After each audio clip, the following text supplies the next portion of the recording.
you that I want. When the world gets cold, it's you and me. When the sun comes back, you'll see. Oh, dandelion. For today's video mga Kalingap, mag-update ko naman tayo sa Migres. Ito yung vlog ni Kalingap Rab na yung na-prank ni Mikoy si Krista. Nakakaiyak ito kasi akala ni Krista totoo talaga na ayaw na si Mikoy. At saka si Mikoy kasi magaling magdrama, no? Parang lahat na paniwala niya. Kung hindi mo panoorin hanggang dulo, talagang masasabi mo na totoo ang prank na ito, no? Nakakaiyak ang iyak ni Krista, grabe, no? Talagang napatunayan ni Mikoy tuloy na takot si Krista na mawala si Mikoy.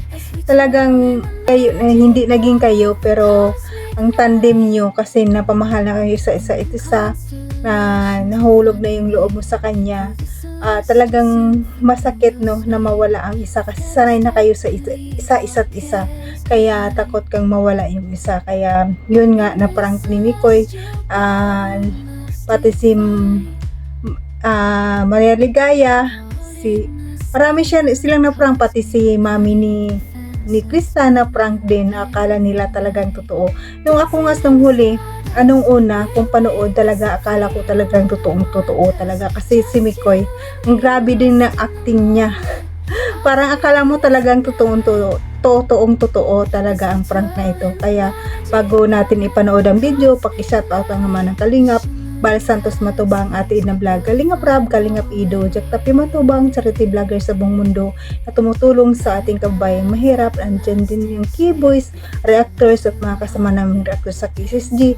Supportaran natin mga Kalingap. At ang inyong lingkod na patuloy naglalambing sa inyo, Jasmine 05 channel. Kung hindi ko pa nakasubscribe, please subscribe and don't forget to hit the notification bell para updated ka sa aking mga video na ina-upload mga Kalingap. At ito lang ang aking sasabihin, panoorin na mabuti ang video bago magkomento para alam niyo talaga ang totoo kung ano ito, no? At kung bago ka pa lang sa aking channel, paki-subscribe and click the notification bell para updated ka sa aking mga video na ina-upload mga Kalingap. At paki-like and share mga Kalingap para laking tulong din ito sa aking channel. Maraming salamat po sa pagsuporta palagi. At bago tayo mag-proceed sa ating topic, patiin ko muna kayo ng magandang araw, magandang gabi kung saan sulok na muna tayo, mapa-Pilipinas, mapa-OFW, kamusta tayo mga Kalingap. At ang hiling ko lang, sana ay nasa mabuti tayong kalagayan and good health lang tayo palagi. Tara na mga Kalingap, samahan niyo ako manood sa ating pakay. Tara, let's go. 1, 2, 3, go! I am the strength that you've shown, stronger each year.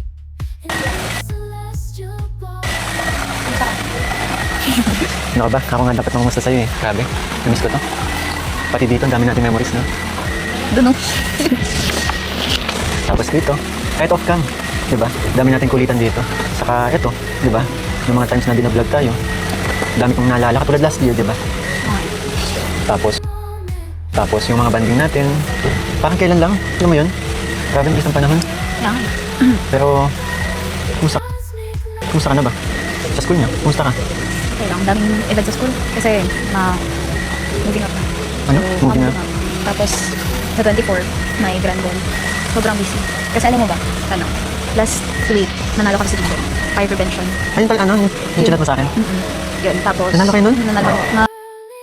Provincial kami. Sorry kasi di ba sabi ko sa'yo, pupunta ako para manood. Hindi ako yun. Pero natagalan ako sa mission ko. Alam mo naman di ba, nag-daily mission ako. Focus tayo sa charity. Kaya nga sabi siya, naiintindihan ko. Pamilya mo, kumusta kayo? Okay lang. Medyo makakaraos naman kasi nakapasok kasi Papa kay Kuya Bas. Kaya, okay din. Alam mo ba, dami na nag-chat sa akin eh. Na? Lahat puro magagandang sinasabi about kay Papa mo. Papa mo, galing daw magtrabaho. Napaka-talented daw ng family mo. Kaya may pinagmanahan ka talaga. Di ba? Si Mami Chita, ang galing kumanta. At si Papa, Jonal, di ba? May narinig pa nga ako dati. Like, yung pag may nasisirang kagamitan sa inyo, like electric fan, pwede nag-ayos? Dati yun. Kasi nung si Papa nasa Manila. Hmm. Really yun. Si Papa dati nasa Manila. Tapos, syempre, walang padre di pamilya. So, parang tutulong-tulungan na lang kami. Kasi halos babae naman kami. Tapos yung lalaki naman sa amin, bunso. Hindi maasahan. Kaya natuto kami nun. Nag-ayos. One time baka nag-ground na ako nun eh. Kasi nakasaksak. Napatay namin siyang paano. Tapos, ayun.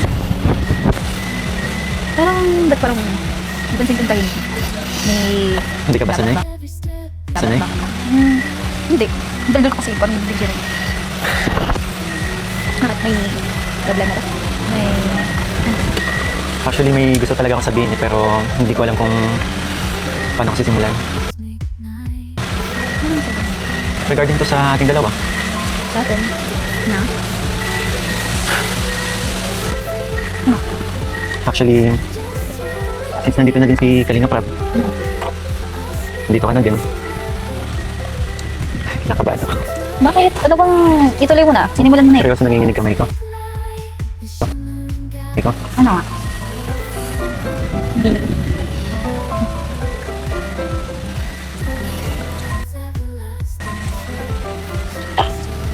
Papayag ka ba? Ito, tanongin na lang kita. Hmm. Kung sakali man na... itong ano, may Chris, magpahinga. Okay lang ba sa'yo? Ayan. Okay lang naman kung yung picture ko. Yun, yung tanong ko, yung sa'yo talaga. Yung nararamdaman mo. Kung para naman sa ikakabuti. Bakit hindi? Kasi, alam mo, CJ, yun nga, since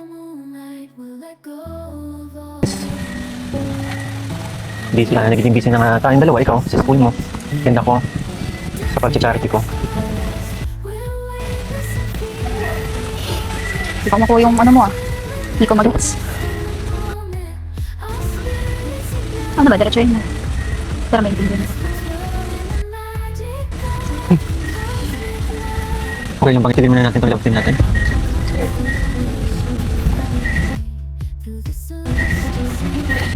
Kasi, yun nga, hindi na rin tayo masyadong nabablog, di ba?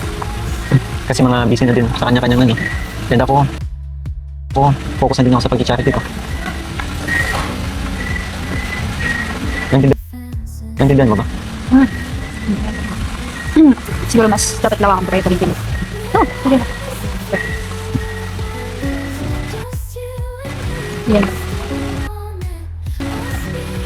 Bro, Bakit bro? hindi kasi ano eh. Ano ko man? Kasi yun nga po. Ano na din kasi, gusto ko mag-focus muna sana sa pag-charity ko. And yun nga, nakikita ko rin si CJ, okay naman po sa ngayon. Nakikita ko sa school niya, okay din naman, active naman siya.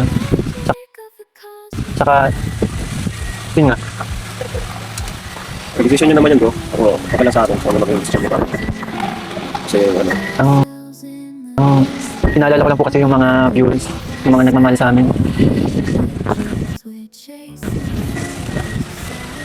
Kasi, daming umaasa. buti hindi niya sinabi rin taga dito. Pero hindi ko naman po sinabi yung talagang gusto ko lang muna po mag-focus sana sa ginagawa ko. Since, yun nga po, yung yung vlogging natin ngayon, di ba, apektado po ng mga nangyayari, Mga issue. mga issue. Bilang sa inyo, pati sa ibang ano, love team. Pero paano si ano nito, si Krista? Yung nga po, saka mag-ano pa, mag-anniversary pa daw po kami. Yun, lapit na. Huwag ka na malapit lang. Ikaw ba, kung kaya mo pa ano, stay lang next month. Pero ano, depende naman sa'yo, kung ano. Uy, teka lang. Baka may talo. Baka may talo ano.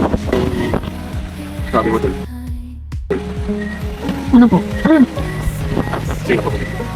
Actually, matagal sinabi siya sa akin, sabi ko, sa vlog na lang sabihin para sa mga viewers, ano rin, makarelate sila. Saka naman kuya, okay lang. Kasi desisyon naman ako eh. Tsaka tawag din po yung sinabi niya para din sa ano ko, kapag-focus. Pero paano yung ano mo? Siyempre, malaki rin yung natulungan nito sa'yo. Ang bigat. Tagal ko kasi bro pinag-isipan. Hindi lang, okay lang. Cut ko na muna kaya ito. Para makapag-isip kayo ng maayos. Okay lang po. Uy, Ito, di siya na lang. Hindi ko na magagawa siya. tsaka nandito pa din naman ako eh. Kahit walang may Chris. Oo nga, super ka naman kayo. Balak. Gagalit ba? Ano magagalit? Ano magalit ka na magalit? Tatampo ka sa Hindi, akin. pwede man bro, kung sakaling matapos yung tapos yung ano. Mali mo, mailapin na rin sa iba si Krista. Papayag siya. Bro, Kung anong desisyon. agad-agad po. Pero kung anong mas kakag... Mahirap ako sa sobrang hirap. Kami, ay, sige, Brad na. Sasandukin ko yan. Hindi, Brad, teka lang. Parang may sumpata itong lugar na to ah. Nanjoy, dito nag-end. Parang nag-dito bro. Kung ano yung desisyon ni Krista, wala naman tayo magagawa eh. Kasi kung nag-desisyon na si Nicole, si Krista na lang inaano natin siya. Kasi kahit naman di magpahayag si Krista, parang kahit sabihin natin na si Krista, ano labag sa loob ni Krista, wala naman tayong magagawa kung yung isa is, ano na, diba? Pero bakit biglaan bro yung ano, yung pag-desisyon mo ng gano'n? Nahirapan na po ako. Nahirapan na po ako kasi, yun nga, mapapalapit sa akin sobra si CJ. Parang family, parang gano'n.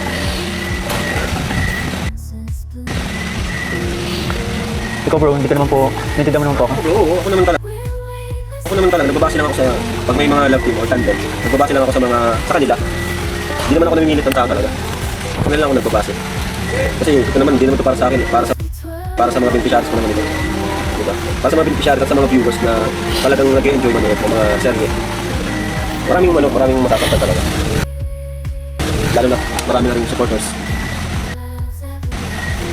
Pero kung yun ang decision mo, wala tayong magagawa.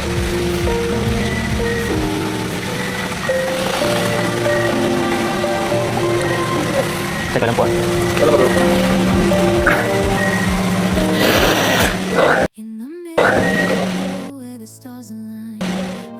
The world of green, just like a dream. You and I standing wild and free, with petals so golden, golden. The sun's warm kiss, a love so strong, a bliss.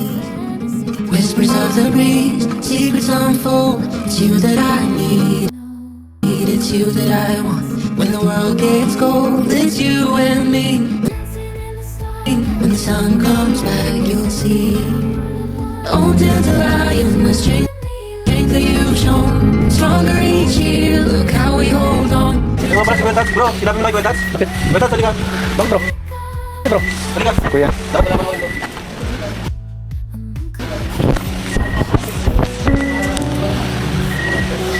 Halika bro, Mikoy. Tawag yan. Kasi si nag-usap kami bro. Heart to heart to. Si Mikoy, gusto na niya magpaalam sa love team.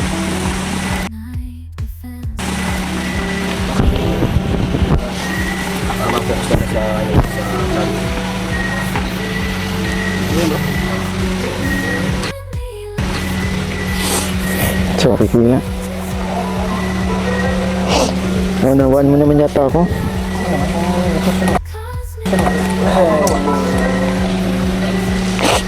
Kasi kanya ka naman tayong sisi sa buhay.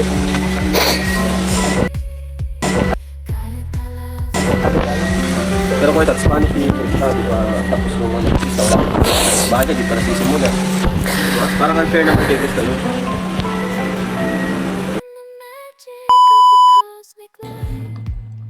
So, ayan, makalingap na panood nyo naman ang video, di ba? Kitang-kita nyo talaga kung paano na prank si Krista. No? Grabe. Pasalubong ni Mikoy kay Krista sa kanyang anniversary at birthday. Frank. Akala talaga ni Krista tong totoo. Talaga, grabe si Mikoy kasi mag-acting. Best actor ka talaga, Mikoy. Hayaan mo, gaganti si Krista sa'yo. Wala pa yan. Sa susunod, gaganti yan si Krista sa'yo. Maniwala ka sa akin, Mikoy. Pinaiyak mo siya. baka ikaw rin iiyak sa susunod. Alam ko yan si Krista, gaganti yan sa'yo. At patuloy pa ang panunuyo ni Mikoy Krista hanggang ngayon, di ba? Mga kalingap, ayan kasi prank pa more.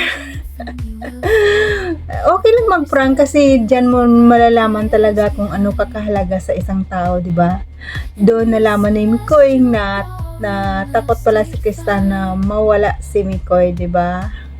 Nakakahinayang naman kasi kung mawala ang Primi Chris. Marami na rin nagsusuporta at milyon-milyon na rin supporters na nanonood sa Mi Chris, kaya hindi talaga mawala ang Mi Chris. Kaya patuloy pa tayong sumuporta at magmarathon palagi sa San Kalinga Prab para malaking tulong ito sa kanyang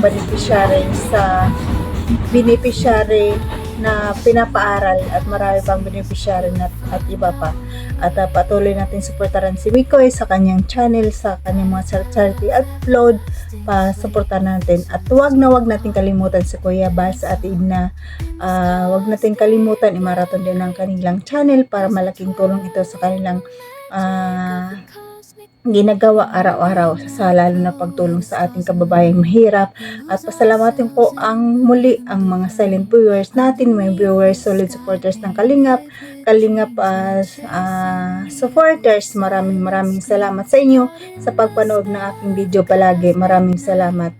At nandyan yung love team supporters natin, Itzy, Jungkar, Chris, Franjoy at iba pang love team supporters na nagsusuporta sa atin palagi at nanonood at nag-aabang ng ating upload. Kahit sinasabi ko palagi, hindi naman ako magandang mag-reaction, pero nandyan kayo lagi. Appreciate ko po yun. Laking pasasalamat ko, taos puso po akong nagpapasalamat sa inyo kahit pa paano nandyan kayo palagi. At sa mga sponsor natin, big sponsor, maraming salamat sa pagtulong sa Kalingap at sa kapwa kong OFW kung saan man tayo narong bansa ngayon. Mag-ingat tayo palagi, and God bless at all, and God bless Team Kalingap. Bye bye.